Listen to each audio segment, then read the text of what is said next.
basically, parang ano din yan, straight chain alkanes. Kaya lang yung dalawang dulo pinagduktong. No? So, cycloalkanes, again, these are organic compounds. Basically, we know that composed of carbon and hydrogen, mga hydrocarbons ito.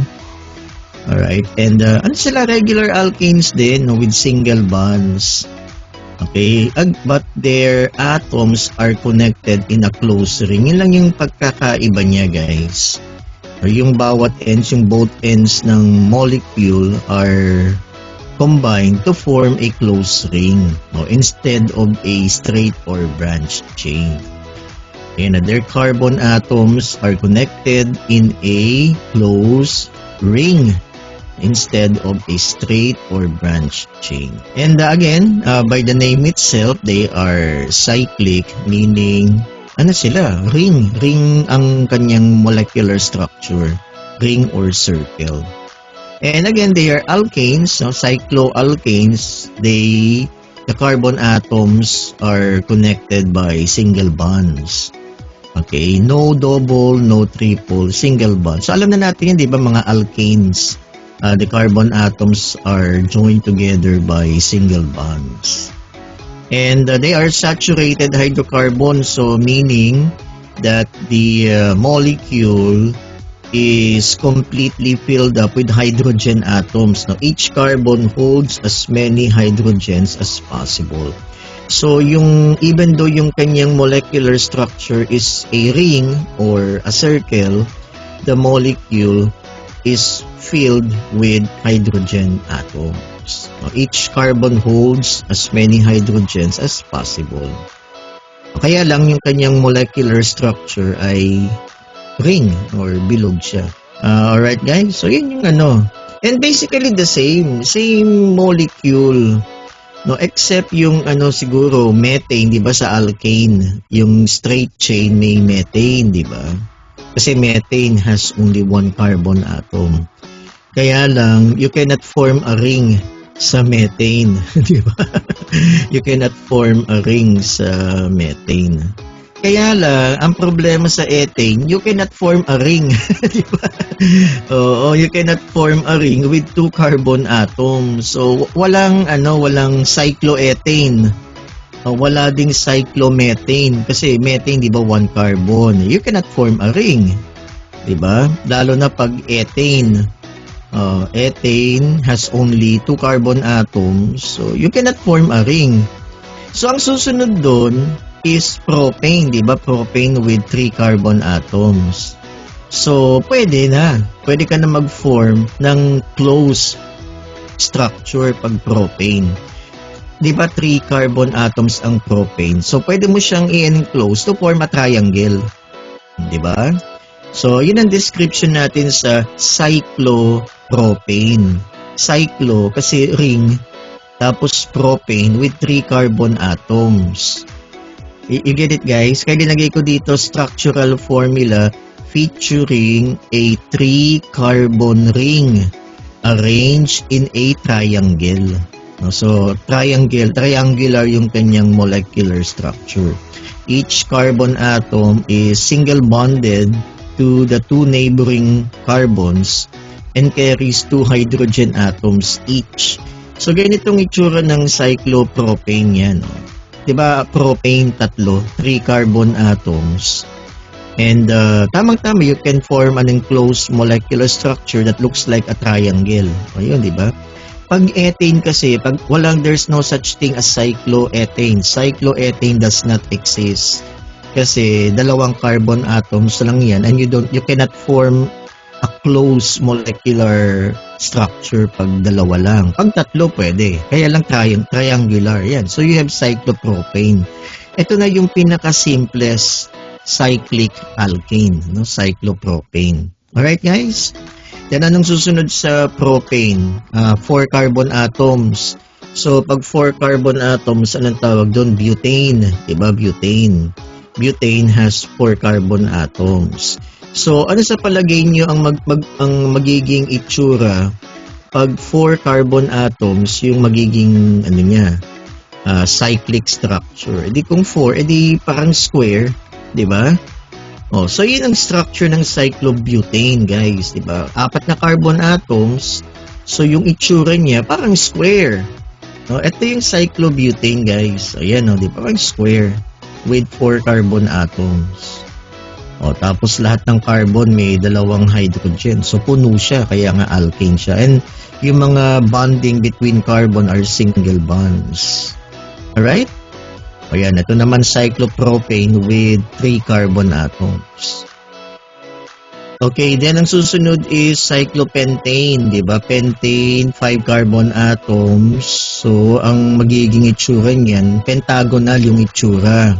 So, ang magiging itsura ng ring form niya is pentagonal, pentagon, with 5 carbon atoms. So, something like this. Ano, cyclopentane. Parang yung ano ni Superman, di ba? Oh, yung symbol ni Superman. Ayan, oh, di ba? Ito yung cyclopentane. Ayun, no? With 5 carbon atoms, that forms a pentagon. Ayan, oh, this is a pentagon.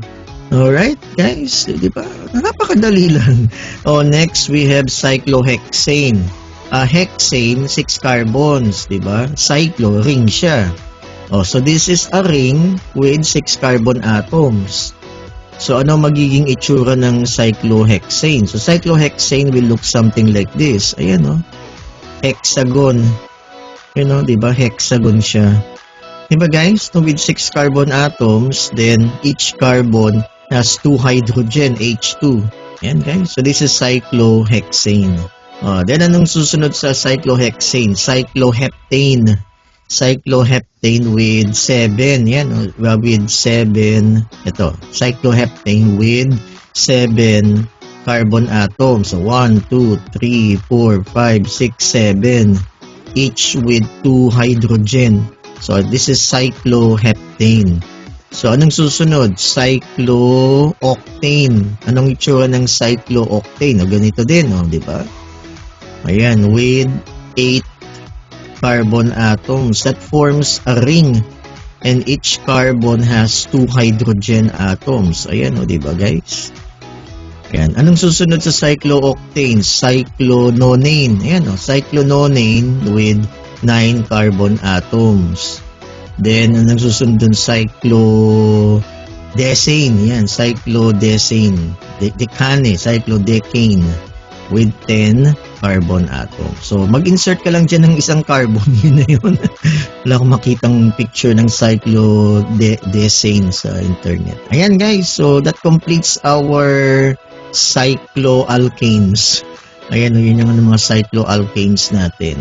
So, cyclic, that forms a ring. Alkane sila kasi single bonds between carbon atoms, kaya lang ang kanyang structural formula ay ring or circle. And they are saturated hydrocarbons kasi yung molecule, yung punong-puno siya. The molecule is filled with hydrogen. The simplest form of cycloalkane is cyclopropane that looks like a triangle. Triangular yung kanyang structure. Then we have cyclobutane with 4 carbon atoms that forms a square.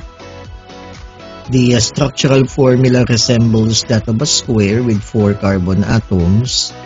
And we have cyclopentane that is pentagonal with 5 carbon atoms.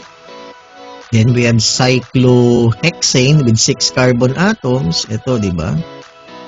Yan. Then, mag-insert ka lang ng carbon dyan. Mag-iiba na yung structure. This is ang susunod is cycloheptane with 7 carbon atoms. Then, cyclooctane with 8 carbon atoms that forms a ring. Then, cyclononane with 9 carbon atoms that forms a ring. And then, cyclodecane or decane. Cyclodecane with 10 carbon atoms. So, ayan guys. So, those are your cycloalkanes. Now, in terms of naming, ang ano lang dyan guys, ang basic rule lang dyan, pag walang sanga, pag walang substituents, just add the prefix cyclo to the alkane name. Now, pag walang sanga no substituents, yung basic naming lang. Ayan, so propane, pag cyclic yan, cyclopropane. Pag butane, yung cyclic form niya is cyclobutane. So just add the prefix cyclo.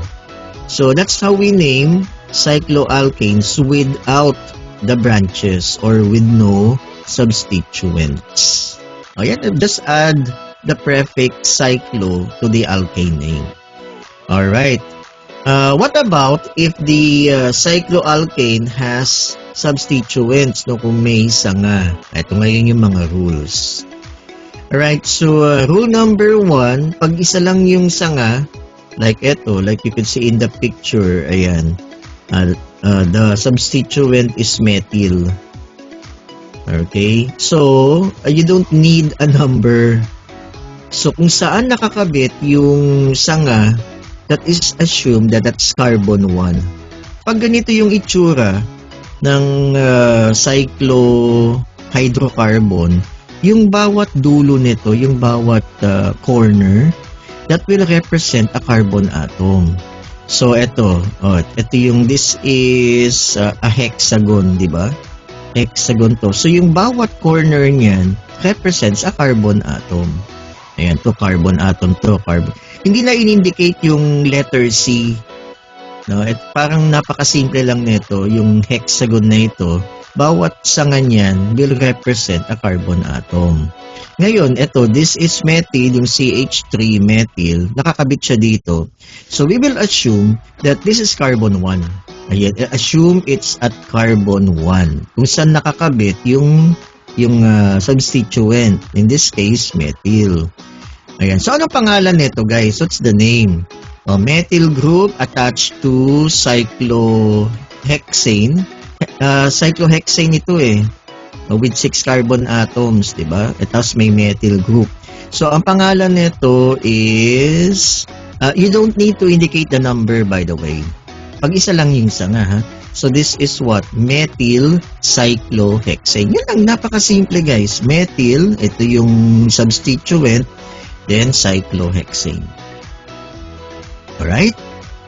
That's it, guys. That's how we name pag isa lang yung sanga. Alright? No number needed, and we will assume kung saan nakakabit yung sanga where the substituent is attached, that is assumed as carbon 1. Okay, so in this case, the name of this compound is methyl. So, isusulat muna natin yung sanga, yung substituent, then yung parent name. In this case, cyclohexane yung parent. So, the name is methyl cyclohexane. Alright. Rule number 2. Pag marami namang sanga, 2 or more substituents. Okay, so number the ring to give substituents the lowest possible numbers. So, in this case, ito number the rings to give the substituents the lowest possible number. Alright, so, follow my cursor.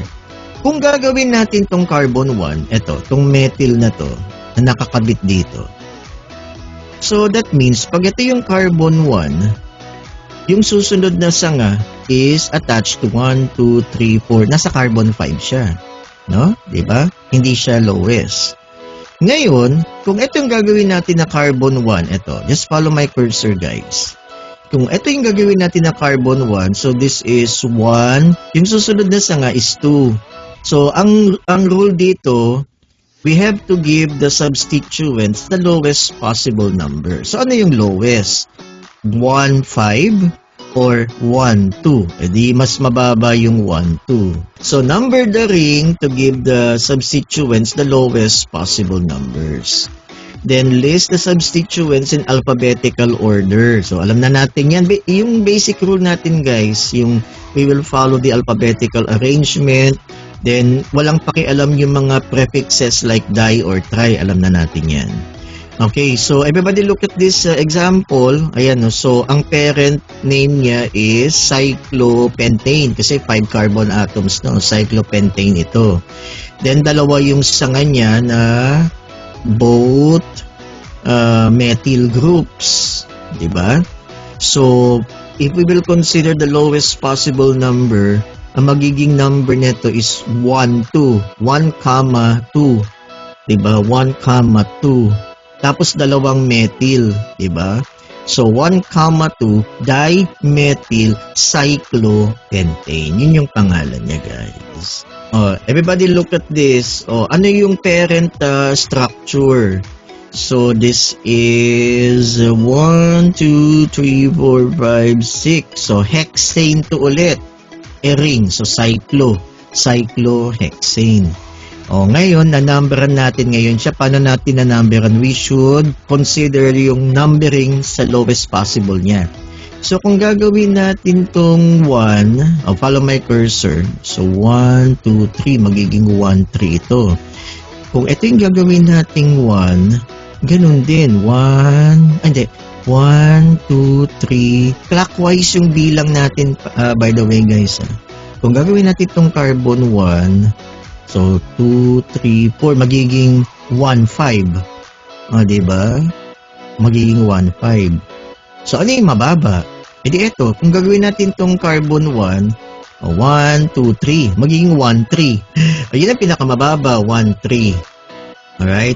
So, next. Na-numberan na natin, no? Ano yung mga sanga? Yung isa, ethyl. Yung isa, methyl. Yung ethyl nasa carbon 1. Yung methyl nasa carbon 3. So, anong rule natin dito? I-consider ngayon natin yung alphabetical arrangement. So, mauna yung ethyl. So, ano yung pangalan nito? Ang pangalan nito ay 1-ethyl dash 3-methyl. Diba? 1-ethyl, 3-methyl, tapos cyclohexane siya. So, ang pangalan niya is 1-ethyl, 3-methyl cyclohexane. Ethyl, ang inuna natin kasi we followed yung alphabetical arrangement. Ethyl yung mauuna bago yung methyl. Anong pangalan nito? So, tignan natin yung parent, ang parent structure is, hexane pa rin to 1, 2, 3, 4, 5. So, hexane ito, 6 yung carbon atoms. Basta ang carbon atom, nasa corner. Yung lagi yan yung corner, yun yung carbon atom. Okay, next. So, alam na natin yung parent, no? Hexane. Cyclic siya, so cyclohexane. Alright, numberan ngayon natin. Kung ito yung gagawin natin carbon 1, so magiging 1, 3, 4, 5. So, 1, 3, 5. Diba? 1, 3, 5. Kung itong gagawin natin na carbon 1, 1, 2, 3, 4, 5. 1, 3, 5. Ganun din. Diba? Kung ito yung gagawin natin carbon 1, 2, 3, 1, tapos 3, 4, 5. 1, 3, 5 din. Diba? So, pareho lang. Kasi yung molecule ay symmetrical. Pag sinabi natin symmetrical, balanse. Hindi mo mukha siyang balanse, parang propeller ng helicopter. Diba? So, ang number niya, gawin na lang natin to. Let's assign this as carbon 1. Ito, yung nasa taas. Yan. So, 1, 3, 5. 1, 3, 5 ha. Tapos, yung mga sanga, methyl. So, 1, 3, 5. Tapos, tatlo yung methyl. Di trimethyl, cyclohexane. Yun lang, guys. So, this molecule is 1, 3, 5. Trimethyl cyclohexane. Okay, ito naman, guys. Sige nga, write the correct IUPAC name for each. Sige nga. Ayan. So, yung iba, ethyl cyclohexane, tama. 1,3-dimethyl cyclopentane, tama yung kanita. Ito, methyl cyclohexane, if directly opposite. Okay. So, 1,4-dimethyl cyclopentane. Okay, guys. So, very good. So, yun lang naman, guys. It's for the cyclic alkanes or cycloalkanes. Okay? So, ayan. Cycloalkenes. Ayan ha, guys. So, basically, it's the same with cycloalkanes. Kaya lang, ang dito, may double bond. No, cyclic siya, may double bond. So, pag may double bond, ibig sabihin yung molecule does not have the complete or the molecule is not completely filled with hydrogen. Kaya nga, unsaturated siya. Ang unsaturated, dalawa yan, yung alkenes and saka alkynes. Ang alkenes, since meron siyang double bond between carbon atoms, the molecule is not completely filled with hydrogen. No, kaya linagay ko dito cycloalkanes. These are a family of cyclic unsaturated hydrocarbons, molecules made up of only carbon and hydrogen, arranged in a close ring and contain at least one carbon-to-carbon double bond. And unsaturated siya because the molecule is not completely filled with hydrogen. Ayan na, so double bond siya, so alkene. Kaya lang, cyclic siya. Okay, cyclic. Key characteristics of cycloalkanes, so you have carbon atoms form a closed loop or a closed ring.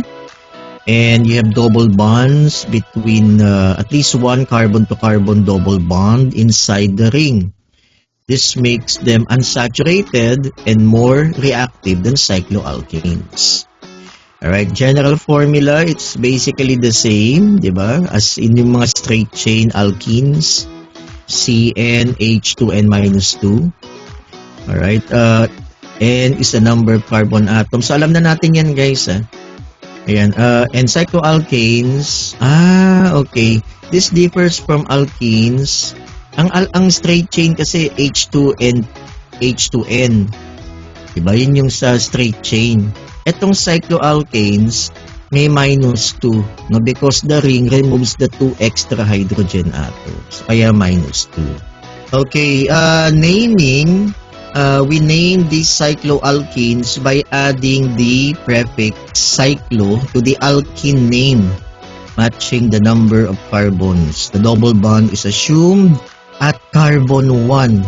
Ayun na, kung nasaan yung double bond, we will assume na carbon 1. Yung parang sa ano, parang dun sa ano, yung ating previous lessons on naming yung mga straight chain alkenes, di ba? Kung nasan yung double bond, yung carbon atom na malapit doon, that is designated as carbon 1. Ayan, so you have the following cyclic alkenes. Yan, cyclopropene with 3 carbon atoms, cyclobutene with 4 carbon atoms, cyclopentene with 5 carbon atoms, cyclohexene with 6 carbon atoms, cycloheptene with 7, cyclooctene with 8 carbon atoms, cyclononene with 9, and cyclodecene with 10 carbon atoms. So, yun lang, guys. Diba? Ito yung cyclopropene, diba? 3 carbon atoms siya. So, triangular din yung kanyang structure. Parang sa cycloalkane, diba? Triangular din. Kaya lang may double bond, oh. May double bond siya.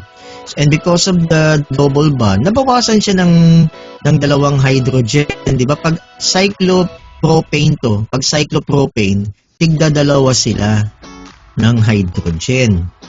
No, dito sa may double bond, except this one, ito, sa may double bond. Kaya lang may double bond, so -2 hydrogen. Diba? So H lang, CH lang to CH, tapos may double bond. Alright?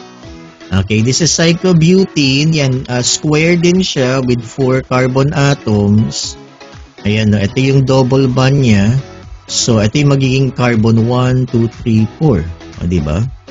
Ayan, nabawasan siya ng 2 hydrogen. Ayan, cyclopentene, 5 carbon, pentagonal siya. Ito yung double bond. O, ayan ha. So, nabawasan dito ng 2 hydrogen. Ngayon guys, baka may magtanong, Sir, pwede ba yung double bond dito? Pwede, oo. Or, pwede ba dito yung double bond? Pwede. Kaya lang, pag nandito yung double bond, mapabawasan siya ng 2 hydrogen dito. Diba? Kung nasan yung double bond, bawas siya ng 2 hydrogen.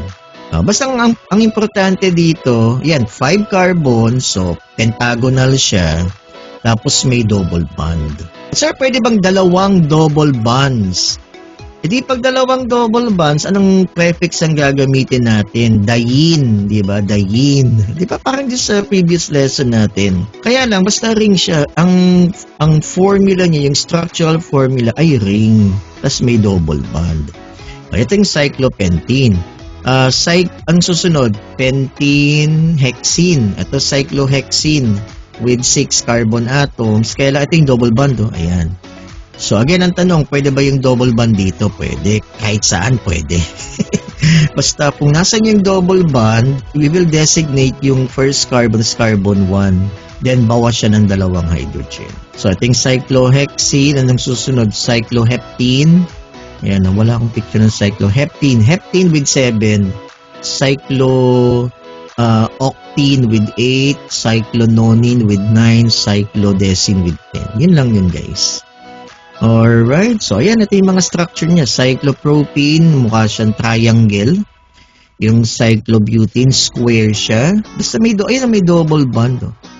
Cyclopentene, ayan, pentagonal. Cyclohexene, ito. Ayan, guys. So, there. Huh? Sige, naming naman, guys. Naming, cycloalkenes. So, you just add the prefix cyclo. Just add the prefix cyclo kasi yung alkene name. Okay? Provided na walang sanga. Di ba? Pag walang sanga.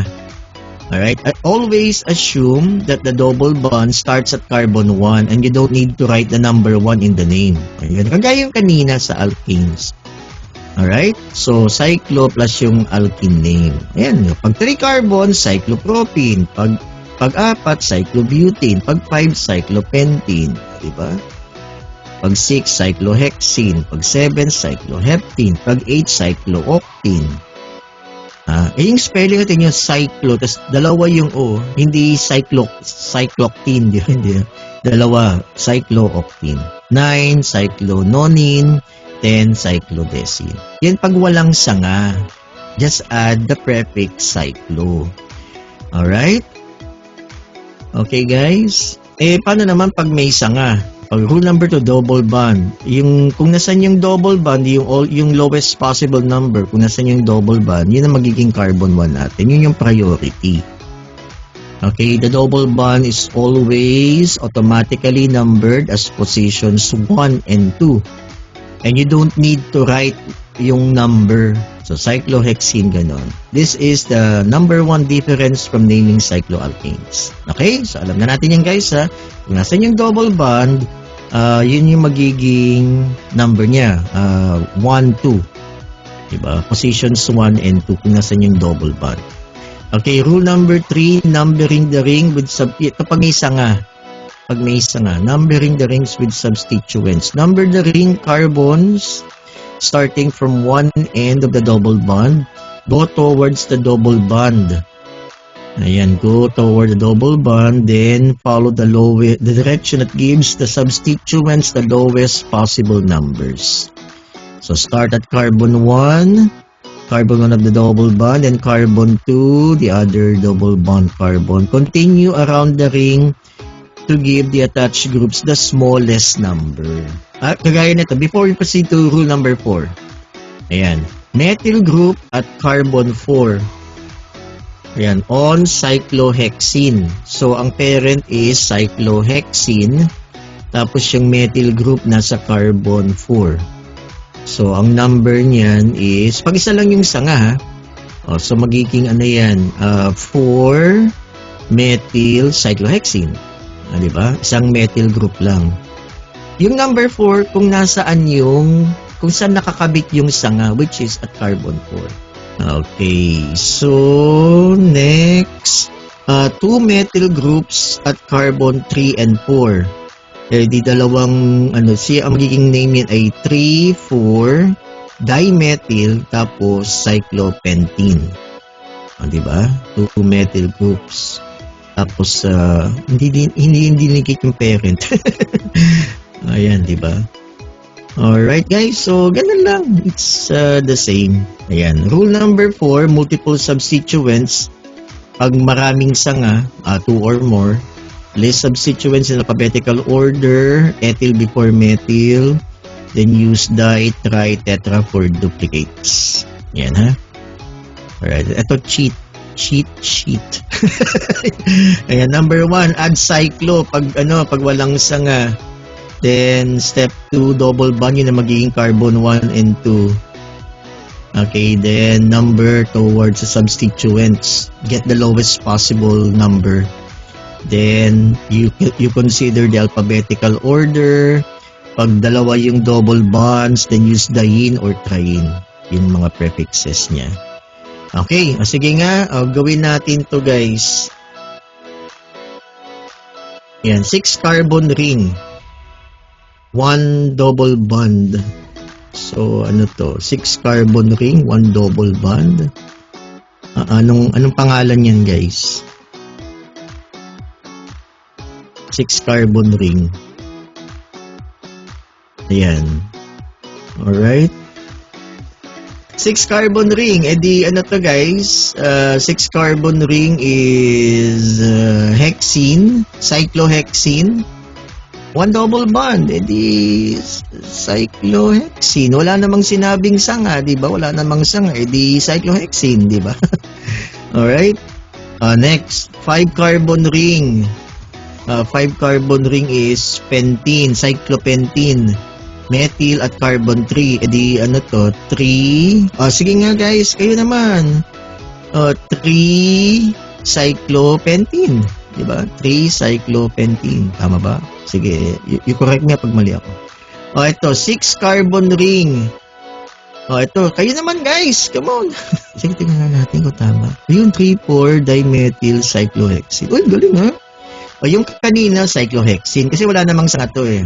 Tapos ito naman, yung methyl at carbon 3, 3 cyclopentene. Yan, 3-methyl cyclopentene. That's at 3,4-dimethyl cyclohexene. Then, ito yung last, yung 7 carbon ring, ano to, cycloheptene, ethyl at carbon 4, methyl at carbon 5, 4-ethyl, 5-methyl cyclopentene. Okay, guys. So, ayan ha.